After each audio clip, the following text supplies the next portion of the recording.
sebenarnya bagaimana sih kira-kira kinerja di tahun 2022 ini, apakah bakal lebih baik daripada 2021 atau enggak? Silakan Mas. Oke, ya. Jadi kita bicara secara makro dulu ya, secara global, secara umum gitu. Jadi kondisi 2021 kan bisa dikatakan sebagai masanya pemulihan gitu ya. Jadi periode pemulihan di mana 2020 pertama kali COVID itu hit Indonesia, di mana PDB kita, pertumbuhan ekonomi kita sampai terkontraksi waktu itu, atau koreksi, resesi, bahkan waktu itu kita udah masuk resesi sebetulnya, karena 3 kuartal berturut-turut ya kita negatif waktu itu. 2 kuartal berturut-turut, sorry. Nah, masuk 2021 kita bisa berbalik, pertumbuhan ekonomi itu berbalik positif. Didukung dengan apa? Didukung dengan indikator lainnya, misalnya inflasi yang stabil, nilai tukar rupiah yang cenderung stabil, indeks manufaktur yang bahkan di kuartal 4 itu beberapa kali catatkan rekor sepanjang sejarah. Artinya 2020 hampir kegiatan itu hampir nggak ada atau betul-betul tertutup. Tahun 2021 itu menggenjotnya cukup signifikan, terutama di akhir tahun, sehingga imbasnya apa? Ya salah satunya pertumbuhan ekonomi kita yang signifikan di terutama di kuartal 4, dan juga didukung kondisi eksternal di mana kondisi yang sama, pemulihan bukan hanya terjadi di Indonesia, tapi juga di negara-negara lain atau secara global gitu. Imbasnya apa? Ya kebutuhan akan bahan baku, bahan setengah jadi, itu meningkat. Karena demand yang tadinya nggak ada, seiring ekonomi yang mulai pulih, income-nya meningkat, mereka juga ikut demand. Nah, ada demand harus ada supply. Akhirnya kebutuhan bahan baku itu meningkat signifikan. Kebutuhan bahan bakar ikut meningkat signifikan. Impact-nya apa? Supply kan nggak bisa naik secepat itu, Pak. 2020 itu bisa dibilang banyak perusahaan-perusahaan produksi, termasuk ya perusahaan komoditas itu juga yang ngurangin produksinya. Kenapa? Ada masalah outbreak di situ, ya kan? Nah, sehingga harus ada protokol. Nah, sehingga waktu demand itu naiknya signifikan, supply nggak bisa ngikutin. Yang terjadi apa? Ada gap, harganya naik signifikan. Kita tahu bahwa kita masih sebagai salah satu eksportir untuk komoditas. Ya, kalau minyak kita net importir, tapi yang lain relatif kita net eksportir, terutama ya batu bara gitu kan. Nah, kita diuntungkan di situ, sehingga secara keseluruhan pertumbuhan ekonomi kita bisa positif, dan salah satunya didorong selain dari pemulihan konsumsi rumah tangga ya, perbaikan konsumsi saya dan Pak Dery misalnya dan teman-teman di sini juga, itu juga didorong oleh net ekspor. Jadi kita ditolong oleh kenaikan harga ekspor yang signifikan. Jadi walaupun saya lihat beberapa perusahaan tambang itu memang masih cenderung mengalami penurunan volume produksi, tapi harganya naik signifikan. Nah, sehingga itu bisa menutup hal tersebut. Makanya kalau ditanya ya salah satu sektor yang mendukung Indonesia atau yang masih menarik bisa beberapa waktu ke depan ya salah satunya komoditas itu gitu. Tapi pada intinya kalau kita lihat secara makro ya kondisinya seperti itu. Memang jelas 2021 itu ada perbaikan di situ. Nah, 2022 gimana? 2022 pertumbuhan ekonomi kita diperkirakan naik lagi, Pak. Pemerintah dan beberapa lembaga internasional hampir semuanya kompak memperkirakan pertumbuhan ekonomi Indonesia di atas 5% year on year. Atau kembali bisa dikatakan ini hampir bisa dikatakan kembali ke level pre-pandemi nih. Nah, misalnya IMF terakhir memperkirakan bisa tumbuh di 5,2% year on year. Pemerintah memperkirakan bisa di atas 5,2%. Sementara Bank Indonesia memperkirakan bisa sampai dengan 5,5% year on year. Dari batas bawahnya ya 4,7 sampai 5,5. Tapi pada intinya kalau kita tarik satu garis, ini di atas 5%. Nah, di situ ada indikasi yang membaik. Kuartal 1 gimana? Ya, kita kan bisa lihat nih beberapa bulan pertama ya di 2022 mendukung nggak hal itu gitu. Yang pasti yang pertama indeks manufaktur masih di atas 50 sampai bulan Maret kemarin ya. Artinya di atas 50 itu artinya masih ekspansif gitu ya. Terus indeks kepercayaan konsumen yang mengukur keyakinan masyarakat terhadap kondisi ekonomi ke depannya, artinya dia yakin terhadap aktivitas spendingnya itu juga di atas 100. Nah, 100 itu artinya apa sih? Dia confidence. Jadi, indeks konsumsinya confidence, indeks manufakturnya ekspansif. Ya, saling mendukung. Artinya apa? Perputaran ekonomi lebih cepat. Nah, didukung dengan apa? Harga komoditasnya masih tinggi. Kita masih diuntungkan dengan surplus neraca perdagangan. Jadi, at least sampai tahun 2022 saya melihat Indonesia masih bisa menikmati pertumbuhan kinerja dari tahun 2021.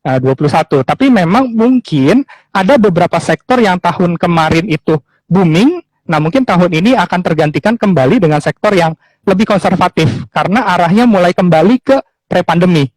Ya, let's say misalnya waktu 2021 kan teknologi ya, semua serba digitalisasi. Kita ngomong digitalisasi, event edukasi pun saya beberapa kali mengisi topiknya adalah teknologi dan digitalisasi. Dan juga kemarin kan ditambah ada IPO, salah satu emiten e-commerce ya, yang pertama dan salah satu yang terbesar di Indonesia gitu kan. Jadi memang waktu itu hype-nya ke sana gitu, dan memang ya kecenderungan masyarakat ke sana gitu. Tapi tahun ini mulai kembali nih, jadi masyarakat mulai bisa keluar rumah, mulai bisa ya cara konservatif dulu lah gitu, datengin tokonya, kemudian alternatif investasi mulai kembali ke yang dulu misalnya properti kayak gitu, kemudian kebutuhan kendaraan, mobilitas juga meningkat sehingga kendaraan ikut meningkat, kebutuhan yang paling penting pendanaan ya, karena kalau ada pemulihan, ada ekspansi, tentu butuh dana untuk memulai lagi produksi usahanya kan.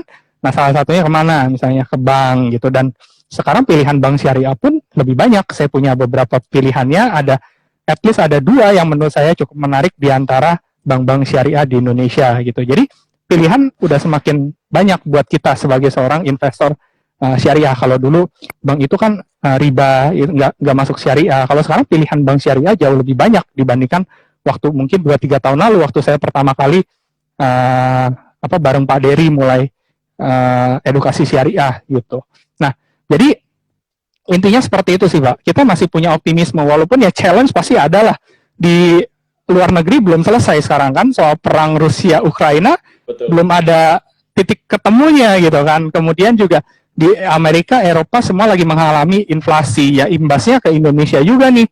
Kita juga mengalami lonjakan inflasi kemarin, salah satunya karena minyak goreng ya, karena minyak goreng kan masuk sembako gitu. Nah, kedepannya ini ada kekhawatiran juga nih. Kenapa? Karena harga BBM mulai naik, walaupun yang naik adalah yang non subsidi.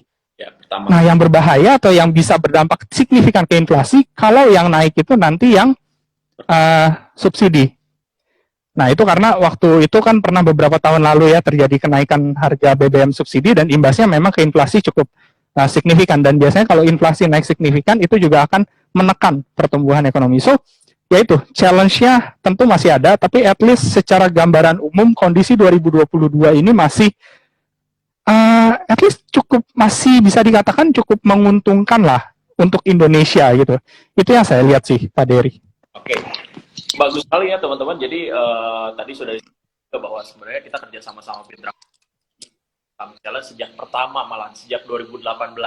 Dulu mungkin kegiatan seperti itu dilakukan secara offline ya, bahkan kita kafe, kita ngobrol bareng gitu tentang market. Nah, teman-teman karena sekarang tidak memungkinkan, nah teman-teman silahkan masukkan pertanyaan. Kalau tanya apa aja, mumpung teman-teman semua bisa gitu ya, tanya sama Mas Wahdi. Dan teman-teman yang belum jadi investor segera buka ya, tadi kita sudah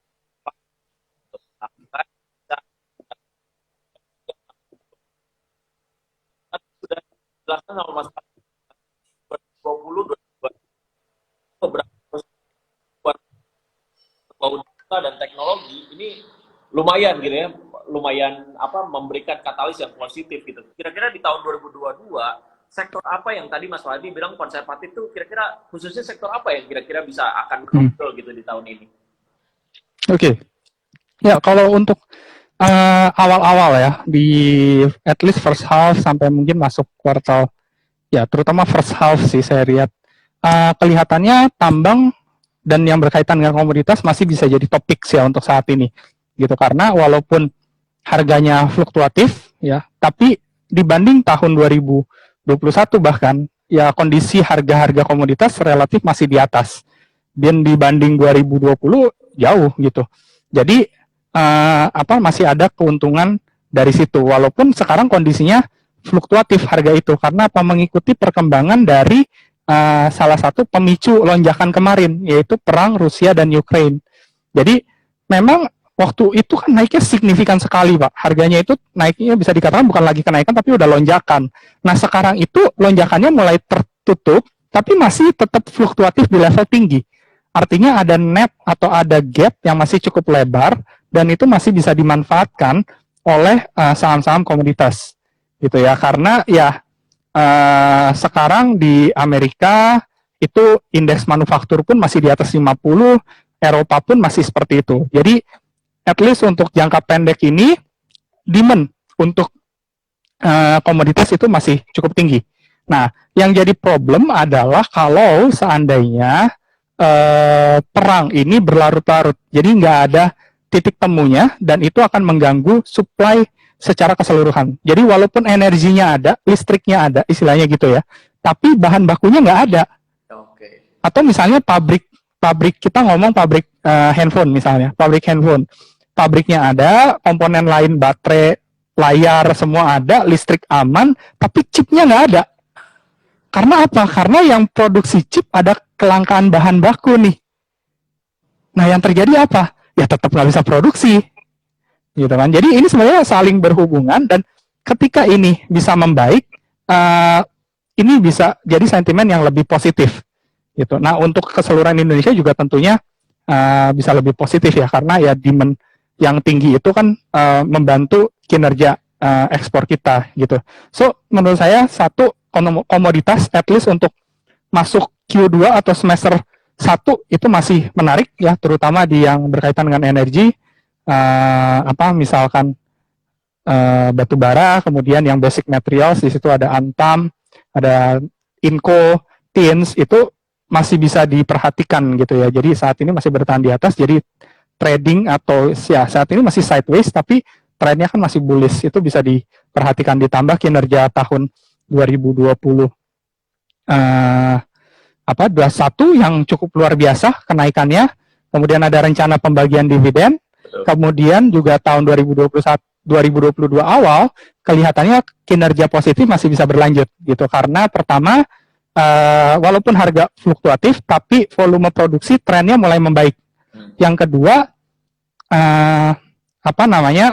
harga komoditasnya tadi masih tinggi, kemudian indeks manufaktur, indeks konsumsi juga masih cukup baik, walaupun kita tahu sendiri di Indonesia kuartal 2 kemarin, bulan 2 kemarin itu ada kenaikan signifikan case COVID.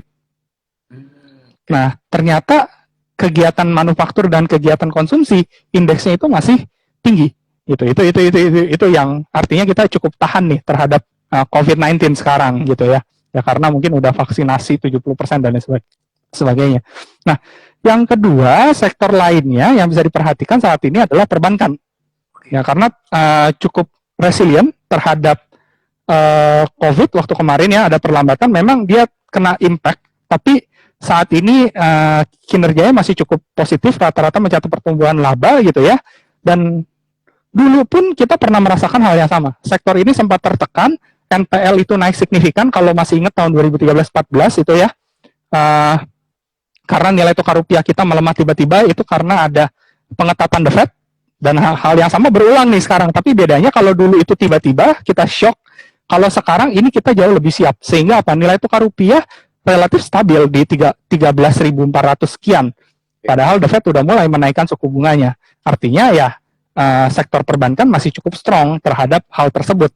Dan ditambah kebutuhan pendanaan dalam negeri juga diperkirakan membaik. Tahun ini perkiraannya growth loan ya, tahun kemarin kan sekitar 3%-an, tahun ini bisa sekitar 6-7% at least. Ya itu artinya ada kenaikan hampir 2 kali lipatnya gitu kan. Nah itu mengindikasikan bahwa kebutuhan pendanaan membaik gitu. So ya itu 2 sektor sih yang menurut saya saat ini topik, selain daripada ya berkaitan dengan konsumsi juga, misalnya otomotif gitu ya, karena mobilitas masyarakat kan mulai membaik. Kalau susah baca indikator Google gitu, kita lihat indikator aturan mudik aja salah satunya. Kalau dulu tahun kemarin nggak boleh mudik, kalau tahun ini boleh mudik tapi harus booster misalnya. Tapi boleh gitu kan, artinya mobilitas akan meningkat, kebutuhan kendaraan meningkat. Yang kedua, telekomunikasi tetap itu ya, kemarin diuntungkan dengan adanya orang WFH dan lain sebagainya. Tapi ada penurunan di sisi fixed line, karena apa? Kantor pada tutup. WFH kan. Tapi kalau tahun ini kantornya mulai WFO, kebutuhan kuota tetap jalan, ya intinya kinerjanya akan tetap positif ke depannya. Secara kurang lebih seperti itu, atau yang intinya yang dekat-dekat dengan konsumsi masyarakat. Nah, cuman untuk yang betul-betul dekat dengan konsumsi, jadi let's say kayak consumer good, household gitu, maybe itu akan lebih lambat untuk pulihnya, tapi itu juga bisa diperhatikan, terutama nanti menjelang akhir tahun gitu ya. Atau mungkin sekarang bisa jadi situational dulu, cyclical, menjelang Hari Raya Idul Fitri, biasa ada kenaikan konsumsi, nah itu bisa jangka pendek bisa diperhatikan, tapi kalau tren positifnya maybe nanti dia dekat-dekat akhir tahun itu baru positif, karena itu kan butuh trickle down effect ya Pak. Jadi dari depan dulu, dari atas dulu, industrinya membaik, investasinya meningkat, kebutuhan tenaga kerja meningkat, income-nya ikut naik, baru nanti ada trickle down ke konsumsi. Terus hospitality dan lain sebagainya, itu semua beriringan, nanti retail dan lain sebagainya, itu efek dari situ gitu. Tapi pada intinya sih untuk saat ini ya saya rasa itu dua sih, komoditas dan perbankan. Walaupun jangka pendek mungkin akan ada koreksi ya, karena naiknya udah lumayan tinggi nih perbankan ini terutama. Nah itu mungkin akan koreksi, apalagi kan sekarang isunya adalah pengetatan the Fed. Maybe itu akan berdampak fluktuatif, tapi tren jangka panjangnya masih bullish. So ya mungkin di situ sih menurut saya. Ya, oke ya teman-teman, isu-isunya udah lumayan kegambar ya, dari mulai misalnya tapering the Fed, terus ada masalah juga perang tadi, dan memang tidak semua industri bisa cepat merespon ya, kayak tadi Mas Faldi bahwa ada industri misalnya consumer goods memang tidak secepat yang industri yang lain gitu, atau misalnya seperti komoditas dan perbankan yang responnya cepat terhadap sesuatu isu gitu ya, cepat. Nah, tentu misalnya ini ada butuh waktu sampai bahkan bisa dilihat mungkin di akhir tahun nanti. Nah, kalau misalnya menurut Mas Faldi sendiri kan sekarang memang ada masalah komoditas, kemudian juga daya beli juga udah mulai meningkat. Nah, inflasinya apakah kira-kira masih bisa terkendali atau enggak? Kalau misalnya sepanjang 2020 dan 2021 ini memang inflasi boleh dibilang di bawah 4%. Gitu ya. Kemudian di tahun 2022 ini orang udah mulai khawatir gitu, karena ini baru awal-awal tahun dan kebetulan bulan Ramadan, bulan puasanya di bulan April gitu. Bulan April jarang-jarang kan biasanya tengah tahun gitu ya. Kira-kira gimana inflasi di akhir tahun? Kira-kira sektor mana yang kira-kira bakal kena gitu ya dari masalah inflasi ini? Karena orang udah mulai memperkirakan bahwa ini akan lumayan berdampak gitu. Dampak ke inflasi sudah mulai terlihat sebetulnya ya. Di bulan Maret kemarin inflasi kita naik ke 2,55%, dari bulan Februari itu masih di 2,06% gitu ya. Nah, tapi yang perlu dicatat adalah asumsi inflasi pemerintah itu kan di kisaran 3% plus minus 1%. Artinya di kisaran 2%, bawahnya tuh di 2%, atasnya di 4% gitu ya. Jadi bisa bergerak di rentang itu atau mungkin di atas itu. Tapi titik tengahnya adalah 3%. Nah, kalau kita lihat kondisi kemarin per Maret, ya setelah ada harga minyak goreng yang langka, kemudian ada kenaikan yang signifikan gitu ya. Nah, dan udah dimulai ya, tanggal 1 Maret kan untuk harga BBM non-subsidi udah naik gitu ya. Nah, itu ternyata inflasinya ya masih bisa dikatakan di bawah 3%. Oke. Gitu ya. Jadi sampai saat ini masih punya ruang, pemerintah itu masih punya ruang gitu untuk terjadinya kenaikan inflasi. Nah, cuman yang memang jadi kekhawatiran adalah kalau ya masalah intinya itu berlarut-larut. Salah satunya ya global supply chain disruption itu, terutama di sisi harga minyak gitu, karena kita masih jadi net importer. Nah, di sisi lain kalau ada disruption tadi, kita punya ekspor juga mungkin akan terganggu gitu, karena ya walaupun ada bahan bakunya, kalau ada satu komponen yang kurang nggak bisa jalan juga gitu kan. Nah, itu tentu akan berdampak pada ekspor. Sementara sekarang kenaikan harga minyak tentu meningkatkan subsidi, karena tadi dikatakan ada BBM subsidi gitu kan. Tentu kalau harga minyaknya naik, subsidinya ikut naik, tapi diuntungkan dari apa? Dari pungutan lain, pungutan non pajak yang dari kenaikan harga komoditas. Nah, tapi kalau itu ikut terganggu, ya di satu sisi subsidinya naik, di satu sisi pungutannya mungkin berkurang. Nah, itu akan jadi kendala di situ. Nah, cuma sampai saat ini kita melihat bahwa at least ya mulai ada semacam titik terang gitu Pak, untuk masalah kendala global supply chain, salah satunya kan dari perang tadi, mulai ada titik terang, yaitu ada pembicaraan ya, diskusi beberapa kali selama sepekan terakhir cukup intens, biasanya tuh seminggu sekali tanpa hasil, kemudian nanti baru seminggu lagi. Kalau ini kemarin cukup intens, dan mediatornya kan pemerintah Turki itu berencana atau berupaya untuk mempertemukan Presiden Rusia dengan Ukraina supaya bisa tercapai peace deal yang diharapkan itu, atau ya at least gencatan senjata yang lebih solid gitu, sehingga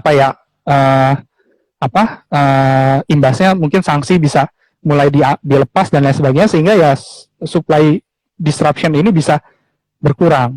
Kemudian terkait harga minyak, kuncinya kan di situ, kekhawatiran inflasi ya salah satunya dari harga BBM. Nah, at least kemarin dari pemerintah Amerika Serikat itu berencana untuk mengeluarkan reserve-nya, cadangan oilnya, gasnya, gas lainnya. Itu cukup kuat untuk menekan atau memicu koreksi harga minyak. Gitu. Jadi kalau minyak itu kan diasumsi kalau saya nggak salah di angka 60-70 ya. Sekarang kan udah di atas 100. Jadi memang jauh gitu. Nah, kalau itu koreksi at least ke bawah 100, nah mungkin beban APBN juga akan berkurang di situ. Nah, yang saya lihat sih seperti itu. Jadi memang uncertainty ini masih ada, tapi seenggaknya ruang itu masih ada juga. Nah, kita kayak berlomba dengan waktu nih, Pak. Jangan sampai itu sudah tercapai, ya target batas atasnya tercapai, tapi kondisi ini masih berlarut. Nah, itu yang berbahaya, Pak. Karena sekarang aja udah mulai terasa nih, Pertamax-nya naik, atau yang not subsidinya naik, yang subsidi jadi cepat habis gitu, karena orang banyak yang beralih ke sana kan, gitu. Nah, itu jadi concern juga. Tapi pada intinya menurut saya sih seperti itu, masih ada waktu, masih ada ruang, sambil kita lihat perkembangan situasi kedepannya seperti apa gitu. Oke, siap. Itu penjelasan yang luar biasa ya. Jadi teman-teman silakan kalau misalnya mau ada pertanyaan, boleh ketik-ketik gitu ya, ketik pertanyaannya, nanti kita bahas sama-sama. Tapi pada dasarnya kita sudah mulai tergambar gitu kondisi perekonomian sekarang kayak gimana, dan mungkin teman-teman juga khususnya yang ikut IDX Islamic Challenge punya strategi tersendiri. Dari tadi kita udah berbicara beberapa sektor yang sudah dijelaskan sama Mas Fahdi. Nah, kira-kira Mas kalau misalnya di kan IDX Islamic Challenge periode pertama ini 3 bulan nih, ini kan di quarter. Kira-kira strateginya seperti apa gitu ya? Kalau misalnya yang fundamental, kira-kira apa aja yang harus di watchlistnya gitu ya? Apakah misalnya di sektor ini kemudian dilihat dari apanya, labanya kah, atau misalnya coba perhatikan penambahan dan lain sebagainya gitu? Oke, ya ini agak-agak unik sih ya. Jadi mungkin ada beberapa hal yang perlu teman-teman perhatikan, karena ini kan pertama jangka waktunya relatif singkat. Ya, kemudian kondisi pasar juga relatif volatile dan tanda kutip ya, agak beresiko nih. Nah, tentu kembali ya, tetap kembali ke investor ya, teman-teman Bapak Ibu sekalian, karena sebenarnya kan tujuan IDX Islamic Challenge ini bukan untuk uangnya, hadiahnya itu kan, Pak, tapi supaya kita lebih aktif bertransaksi. Gitu. Ada yang mungkin selama ini masih takut-takut investasi. Nah, ini jadi booster nih buat kita untuk mencoba. Ya. Nah, jadi tetap sih sebenarnya kembali ke sikap atau sifatnya Bapak Ibu teman-teman sekalian, apakah cenderung risk averter atau risk seeker, kecenderungannya kemana gitu kan. Nah, itu nanti akan mempengaruhi strategi yang diambil gitu. Tapi memang kalau yang diincar adalah ROI ya, atau return on investment atau capital gain dalam hal ini gitu ya, ya itu pertama tentu harus dilihat saham yang volatility-nya cukup besar gitu ya. Nah, tapi ingat lagi, potensi volatility tinggi kan artinya potensi naik tinggi, tapi potensi turun juga besar kan, high risk high return gitu. Nah, itu yang perlu diperhatikan gitu. Nah, yang kedua dividen itu juga bisa menambah ROI, bener ya Pak ya, kan masuk dalam income, masuk dalam return, sorry. Nah, sehingga saham-saham yang mau bagi dividen di periode IDX Islamic Challenge itu bisa diperhatikan, terutama yang punya yield besar. Ya, misalnya tambang, beberapa perusahaan tambang, terutama batubara itu punya yield yang cukup besar, gitu. Nah, itu yang seperti itu. Kalau bingung, apa aja sih perusahaan yang punya yield besar? Di Bursa Efek itu ada yang namanya indeks high dividend. Nah, itu nanti teman-teman bisa ketik cek kalau di profit kan, kalaupun nanti saham yang non syariah itu akan langsung ditolak. Gitu. Jadi teman-teman jangan takut salah, wah ini yield-nya tinggi tapi syariah nggak nih? Jangan takut, pasti nanti langsung ditolak. Terus kalau misalnya mau lihat saham yang fundamental bagus gitu ya, di bursa juga udah ada indeksnya, khusus syariah bahkan ini namanya, yaitu apa? JII, Jakarta Islamic Index. Itu kan 30 saham syariah terbaik, bisa dikatakan seperti itu ya. Itu hasil filter dari apa? JII 70. JII 70 hasil filter dari apa? Dari semestanya, yaitu semua saham syariah yang ada di Bursa Efek Indonesia. Kalau kita masuk JII, udah pasti itu saham syariah dan dia bisa dikatakan yang terbaik gitu ya, karena difilter dari 400 lebih ya, difilter dari jadi 70, difilter lagi jadi 30. Nah, itu udah penyaringannya berapa rangkap tuh.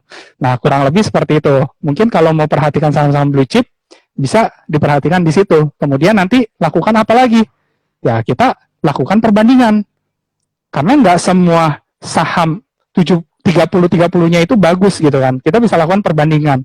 Di aplikasi Profit itu ada comparison. Jadi kita bisa compare beberapa rasio keuangan antara emiten A, emiten B, C, D yang bergerak di satu sektor yang sama.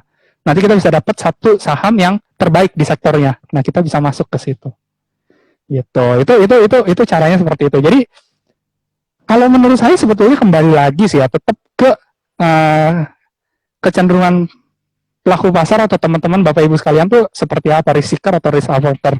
Nah, nanti mau trading, mau investing, mau trading atau investment itu kan tergantung dari situ. Kemudian nanti strateginya juga ngikutin di situ. Kalau mau investasi tentu kita harus lihat yang fundamentalnya bagus. Kalau mau trading tentu kita harus lihat yang pergerakan harga sahamnya cukup volatile gitu ya. Salah satunya dilihat dari angka beta. Beta itu bisa menjadi indikator volatility. Nah, cara lihatnya di mana? Ketika jadi Google Pevindo Beta Weekly gitu. Nanti muncul tuh. Hampir semua saham di bursa betanya berapa? Makin besar beta berarti dia makin volatile. Gitu.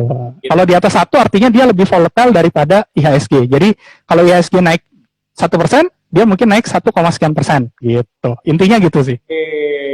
Ini udah di-spill ya cara-cara rahasianya ya sama lagi bagi teman-teman yang ikut IDX Islamic Challenge. Jadi data sebenarnya udah ada ya di Pevindo. Sebenarnya teman-teman juga bisa lihat gitu ya soal beta saham kayak gini. Artinya tadi ya teman-teman, semakin tinggi betanya berarti volatilitasnya semakin tinggi gitu ya, bagi teman-teman yang menginginkan gitu ya saham dengan volatilitas tinggi bisa cari. Tadi juga sebenarnya udah ada di-spill juga nih soal yang dividen, karena memang tricky juga. Jadi untuk IDX Islamic Challenge bisa juga dapat dari dividen, ROI-nya tuh bisa dapat dari dividen. Jadi teman-teman juga tadi udah bisa lihat bahwa ternyata di aplikasinya Fitraco tinggal cek aja di IDX High Dividend apa aja. Jadi kalau dia tidak syariah udah pasti ditolak gitu. Yep. Teman-teman nggak usah pusing lagi. Ini kira-kira udah masuk nih IDX High Dividend gitu ya. Terus deket-deket lagi dividennya gitu ya, dia bagi kuartal 2 gitu ya, wah ini bisa dipergunakan ya, silakan, itu strategi teman-teman sendiri gitu ya. Nah teman-teman, jadi tadi udah lumayan kegambar strategi yang harus dijalankan gitu ya untuk investasi di tahun 2022 ini. Dan sebenarnya kemarin beberapa minggu lalu kita sempat melihat bahwa oh ternyata alhamdulillah ya, sejak penurunan yang lebih dari 30% di tahun 2020, akhirnya di tahun 2022 ini nyampe juga di 7.000 gitu ya. Mungkin ini di perjalanan kita juga, karena kita juga kadang-kadang kan kita satu angkatan boleh dibilang di pasar modalnya gitu ya. Kita juga pernah mengalami gitu, ngelihat oh ternyata IHSG misalnya 4.000 atau 5.000 gitu. Dan sekarang kalau belum 7.000. Nah, kalau misalnya Mas Fahdi sendiri kira-kira sudah pernah melakukan analisa belum? Kira-kira di akhir tahun ini kira-kira bakal berapa ya? Kan kita udah sempat capai 7.000 dan semoga ini bisa konsisten dalam ya terus-terusan di angka 7.000 lah gitu ya, nggak. Tapi kira-kira di level berapa kira-kira kalau Mas Fahdi bilang gitu? Ya, jadi mungkin detailnya itu sebenarnya ada di Outlook yang dirilis Pintraco Sekuritas ya, tapi saya sampaikan yang umumnya. Yang pertama sebetulnya 7.100 itu adalah target konservatif kita waktu itu. Ya, konservatif itu dalam arti ya tidak ada terjadi supernormal growth untuk harga komoditas terutama di awal tahun dan ya di awal tahun gitu ya. Nah,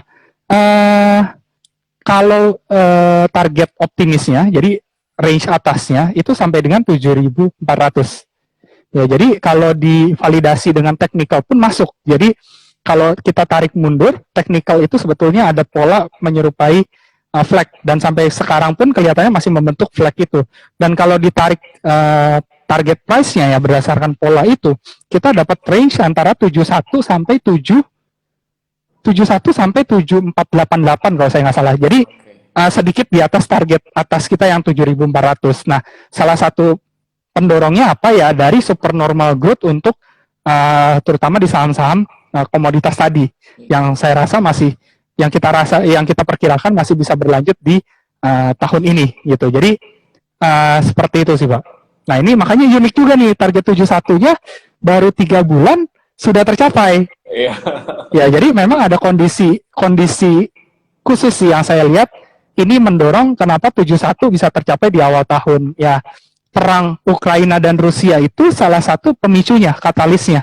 Jadi kalau kita ingat ya, coba saya cek datanya sebentar ya Pak. Boleh silakan. Ini tahun kemarin itu perang Rusia yang jadi katalisnya ya. Itu justru jadi sentimen positif buat kita, dan menurut saya itu jadi salah satu katalis kenapa 71.100 bisa tercapai bahkan di semester 1 belum selesai gitu ya, di kuartal 1 gitu. Salah satunya karena ini, kita lihat tahun 2021 kemarin, net buy investor asing akumulasi itu sekitar 40 triliun. Ya, itu 1 tahun, 12 bulan. Sekarang di 2022, selama 3 bulan pertama, ya atau sampai per kemarin deh, per 1 April, net buy itu mencapai angka 33 triliun. Udah lebih dari baru 3 bulan. Ya? Yes. Dan yang unik, aliran dana masuk biasanya ada pergantian, bukan pergantian ya, nggak sejalan gitu. Jadi kalau masuk banyak ke pasar modal, di SBN dia keluar. Kalau masuk banyak di SBN, pasar modal keluar. Karena ya hubungannya memang begitu gitu. Itu terkait dengan resiko kan. Nah, ternyata bulan Februari secara mengejutkan, dua-duanya beriringan. Dua-duanya capital inflow dan nilainya signifikan. Terutama pasar modal. Ya, itu saya rasa ada pemicu dari sana. Karena di sana itu sekarang inflasi tinggi banget. Dibandingkan proyeksi growth-nya, bisa dikatakan real growth-nya nggak menarik. Sementara Indonesia, kita growth bisa diperkirakan di atas 5%, inflasi masih sekarang 2,55, sehingga untuk kondisi sekarang ya, real growth-nya sangat menarik. Gitu. Nah, itu yang mendorong investor asing justru banyak masuk ke Indonesia, walaupun kalau kita mungkin mikirnya takut, wah, The Fed mau pengetatan, ada perang, kok malah asing masuk terus. Nah, itu karena itu justru mereka pindah dari sana, pindah ke negara berkembang yang punya real growth lebih menarik. Salah satunya ya Indonesia, gitu. Oke, jadi jelas ya teman-teman kenapa tadi kok perang Rusia apa hubungannya gitu ya. Ternyata ada gitu ya. Jadi teman-teman ini jadi boleh dibilang bahasa kerennya, bahasa anak jaksa, blessing in disguise gitu ya. Betul. Bahwa ini ternyata menjadi berkah juga karena memang cukup mengagetkan juga bahwa net buy, saya juga baru tahu datanya dari Mas Fadi ini, karena memang sebelumnya saya nggak baca soal net buy gitu. Ternyata udah lebih dari 70% dibanding yang tahun lalu, dan ternyata bukan switching ya sifatnya tuh. Kalau dulu kan switching gitu, ya SBN memang nggak menarik gitu misalnya secara ininya gitu ya, kayak kemarin misalnya beberapa SBN yang dikeluarkan kemudian masuk ke saham, atau misalnya sebaliknya mungkin di fenomena-fenomena sebelumnya juga dari saham pindah ke SBN gitu ya. Tapi gitu ya, SBN juga bagus, kemudian juga di saham juga bagus juga gitu. Nah, teman-teman tadi udah mulai kegambar ya betapa luar biasanya kondisi market sekarang, dan sebenarnya ini bisa jadi kesempatan juga buat teman-teman untuk memulai investasi sambil ikut IDX Islamic Challenge, sambil belajar, sambil mulai aja gitu untuk melakukan investasi, karena memang boleh dibilang ke depan tadi ada potensi, ada harapan yang bagus juga buat teman-teman. Nah, nggak kerasa nih Mas Fadi, udah 46 menit, kita udah live 6 menit. Nah, takutnya nanti kepotong gitu ya, karena memang cuma sampai 1 jam. Saya pengen kira-kira closing statement deh dari Mas Fadi ya buat teman-teman investor syariah, terutama yang investornya Pintrako Sekuritas. Kan alhamdulillah di IDX Islamic Challenge ini peserta yang lumayan paling banyak gitu ya, boleh dibilang paling banyak setiap tahun berturut-turut selalu mendapatkan award ya, Pintrako Sekuritas sebagai peserta IDX Islamic Challenge terbanyak, dan beberapa kali menjadi peserta terbaik gitu ya. Nah, kira-kira Mas Fahdi punya pesan apa sama teman-teman investor syariah gitu? Di tengah tadi lumayan positif juga bahwa 7.100 juga udah hampir tercapai, kemudian 7.488 itu mungkin optimisnya dari Pintra 7.400. Nah, kira-kira Mas Fahdi ada kata penutup nggak buat teman-teman nih sebelum kita tutup? Oke. Silakan. Oke, ya mungkin yang pasti begini sih, yang mau saya tekankan ya.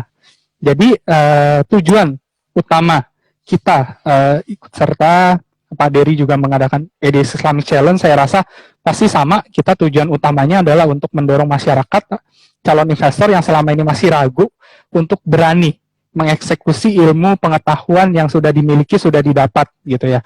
Mungkin kalau selama ini belum ada event tertentu mereka ragu, tapi dengan ada event ini kan rame-rame nih kita masuk ke pasar modal gitu ya. Soal nanti menang atau enggak, soal rugi atau enggak, menurut saya itu jadi faktor lain. Yang penting kita berani masuk dulu ya. Toh kalaupun sampai rugi, itu jangan jadikan sebagai apa ya, kita jadi kapok gitu karena rugi ya. Rugi itu sebetulnya menurut saya adalah sebuah pembelajaran. Ya kenapa? Kalau kita untung, ke depannya itu pasti lupa deh. Kayak kemarin misalnya, kita jualan saham apa untung. Untungnya berapa di saham apa mungkin 2 minggu lagi lupa. Ah dulu gue pernah untung di mana gitu. Tapi kalau rugi, sekali rugi, walaupun nilainya kecil, pasti akan selalu diingat. Kenapa? Pasti kita nggak mau mengalami hal yang sama. Ya kan? Nah, ini adalah kesempatan teman-teman untuk memperdalam ilmunya teman-teman nih. Nah, karena kenapa? Karena ada eventnya, jadi ada edukasinya yang lebih rutin juga. Kayak misalnya kita dari Pintrako juga udah menyiapkan beberapa konten edukasi mengenai terutama mengenai investasi saham syariah gitu ya. Dan kalau soal aplikasi, Pintrako sudah salah satu yang terjamin untuk investasi di pasar modal syariah gitu ya. Jadi aplikasinya ada profit syariah, teman-teman udah nggak mungkin salah beli, istilahnya bukan salah beli salah sahamnya terus turun ya, itu resiko ya. Maksudnya salah beli saham yang non syariah gitu, itu udah nggak mungkin. Ya kemudian nggak mungkin bisa beli pakai hutang gitu karena ada istilahnya cash basis. Itu semua udah dari sistem. Nah teman-teman udah aman di situ. Yang kedua dari tim riset juga kita setiap hari melakukan edukasi, bukan hanya edukasi tapi kita beri ideas untuk mengenai kira-kira transaksi saham apa ya hari ini atau saham apa yang hari ini itu menarik gitu. Nah itu pagi, siang, sore, malam bahkan hampir setiap jam kita rilis itu, kita ingetin buat teman-teman tuh. Nah jadi lebih enak lah sekarang gitu. Menurut saya ini jadi kesempatan yang paling bagus nih buat teman-teman untuk belajar, memperdalam ilmu, dan ada bonusnya lagi kalau ternyata keputusannya tepat, analisanya tepat, returnnya paling tinggi, dapat hadiah gitu kan. Seperti itu Pak. Lumayan. Oke, terima kasih.